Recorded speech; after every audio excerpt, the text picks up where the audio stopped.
questions we can get to? Sure. Obviously, really happy for our guys. I thought second half we were really aggressive on both ends of the floor.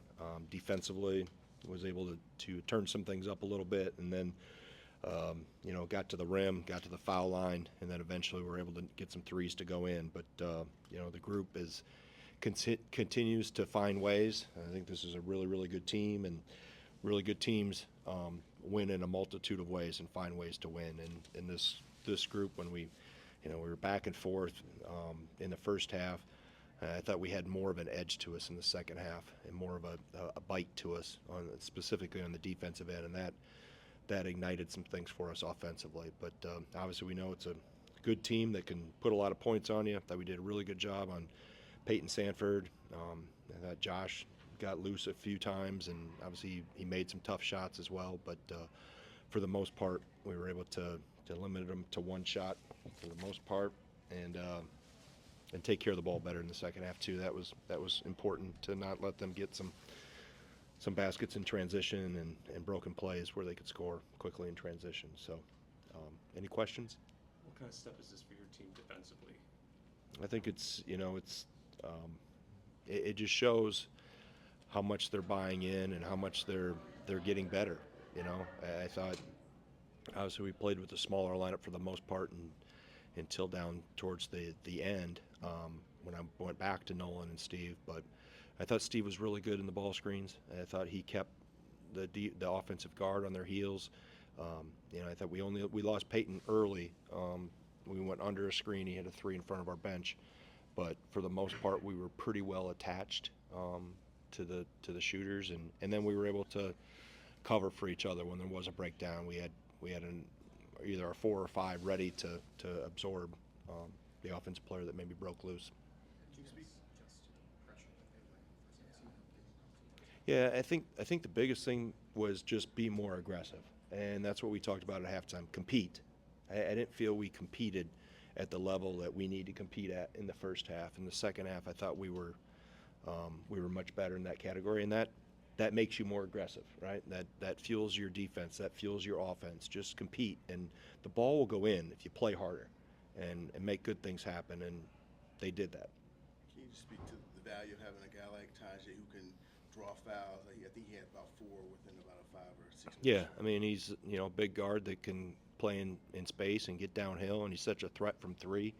And he's got teammates that'll find him, and we can spread the floor around him too. It's not like you can park a guy in the rim and wait for him, because our bigs will all shoot it. And he picked his spots. I thought he went too early in the first half. He threw one off the backboard and stepped out of bounds once. I thought he was a little impatient in the first half. Second half, he was able to attack when the floor was a little more spread and we were a little more balanced, and we had gotten the defense distorted. It seemed like you guys were just trying to find any rhythm offensively, but that 8-0 stretch that you had, I think that put you ahead. Was that kind of the lift that your group needed? Because it was a little bit of just good flow offensively, and you also got some stops defensively, which... Yeah, we had really good shots. Even the first half, I thought we had good shots. We just didn't, we were just kind of running in mud, so to speak. I thought the second half, even though we missed the first couple threes of the half, I thought we had good looks, and the ball moved. That's probably what you judge and analyze more than whether the ball goes in, is how fast are we moving it and finding the next open player. And that told me our competitive level, our willingness to compete at a higher and hotter level was better. And then eventually, we got to the free throw line. Getting to the bonus was important. And then we got some threes to go down too to get separation.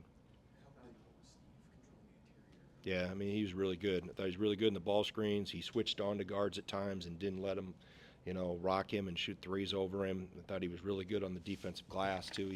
He gobbled up. He had 6 defensive rebounds.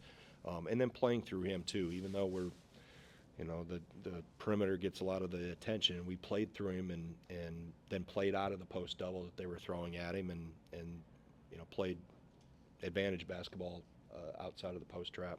What kind of stats? Nick, go ahead. You mentioned the defensive effort on some of the guards. Specifically, what stood out about Max's efforts on Sanford? It seemed like even some of the made shots were well contested. Yeah, I thought, we went under 1 in the first half. I think he has 1 3 that he hit. And then we lost him once on in the second half. I thought we got a little hesitant going through a screen and not worried about whether it was an illegal screen or not. Just get through it and stay attached. So again, that's Mac's competitiveness shines through. You want to be a good defensive player. It takes a lot of grit and a lot of guts and a lot of heart and a want to. And I thought his desire was really, really good to, Peyton's a tough cover. I mean, he moves well without the ball. They run a lot of good stuff for him. They find him, and he gets it off quick. He's a threat from deep and specifically in transition. So I thought for the most part we challenged and were contesting most of his shots. Can you speak to, this has been a kind of a real busy stretch for this team these last couple of weeks. Can you just speak to, maybe what kind of satisfaction it gives you to kind of complete this, at least this portion of the schedule with the win on the road, and now you get a week off? Yeah, not satisfied. And that's what I told to them. We aren't relaxing. This isn't a time to take a breath. You have to continue to get better. You continue to find ways to sharpen us individually and collectively. So we got a lot of season left, and trending towards we'll use this week we'll use it to get healthy and rested a little bit, or healthier and rested, and then use the back half of the week to prep for Purdue. But they know, they've been around me long enough. There isn't other than when I go home and hang out with my wife, that's the only time I relax. Everything else is I'm a little edgy. It's the competitiveness that I don't want them to. They can't dial that back, right? It was really good today. We ain't going back to, we've got an edge established to us. We got to keep it. I know they had 11 offensive rebounds, but they only had 1 second chance point in the second. What was different from how you guys covered it? Was it just the fact that you just defended better, or? Well, and some of them were long shots, and some of them were, you're rotating to stop the ball, and the ball comes off at different angles. And I thought in the first half we gave up a couple. Kingsbury got the one right in front of our bench where he followed it up and didn't have a body, but a few of them were balls bouncing at 8-10 feet, and just a matter we had guys checked out, ball bounced where we were not. So and I thought when we did give them up, we did a really good job of attaching and staying with shooters on the perimeter. Didn't migrate to the ball, and we stayed with and they couldn't find shooters right away, because they do that really well off offensive rebounds. They find it and get another 3 off. So I thought we did a good job of following, scouting report. When there is offensive rebounds, we're going to give them up, but we have to stick with shooters and not get in a mode where we have to recover to somebody. I apologize, I'm sure you've been asked about this before, but just given what you lost in the offseason, how have you been able to do what you guys are doing this season? Well, I've got really good players, right? I don't think anybody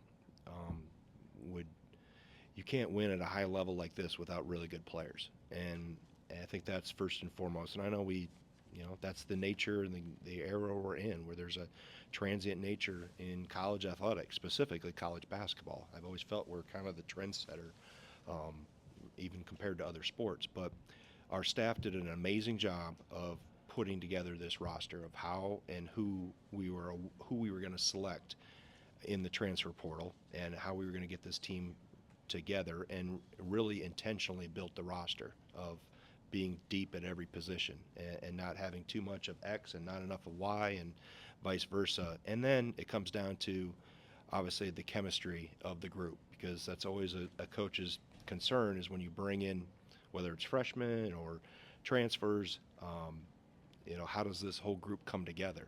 And retention is always priority number 1 for us, and I've got a great core in Klesmet and McGee and Gilmore and Crowell that have been here, and obviously Winter and Blackwell have been here. And then I got other guys, Chris Hodges, Marcus Ilver, program guys that are here for the right reasons and because they want to be here. And those things allow that kind of that merging that takes place when you bring in new players to happen, and happen in the right direction. I think that's the biggest thing, is that if you can have a lot of talent, but if you're chemically imbalanced, it won't work. So we have a lot of talent, and I think our chemistry, our connection with this group loves hanging out with each other. They're a great group of guys, and on and off the court, and they've really bonded and have winning number one on their priority list, and that makes it really, as a coach, and I've been doing this for a long time, and I've never seen bad chemistry, but I've seen some that's better than others, and this one is really good, and that's a credit to our players. Let's take one more from Michael. These last 7 games have been grind from John Blackwell. Mm. Have you learned anything about him over this recent stretch? Yeah, he's persistent. He's a competitor. He wants to make every shot. He doesn't want anybody to score on him. All the things. So he's constantly trying to get better. He's frustrated when he misses shots, frustrated when he has silly fouls. So I like that about him. He knows he's hungry. He wants to be the best version of himself that he can be, and he wants to help this team. That's first and foremost. He wants this team to do well, and if he can do well, it helps this team even more.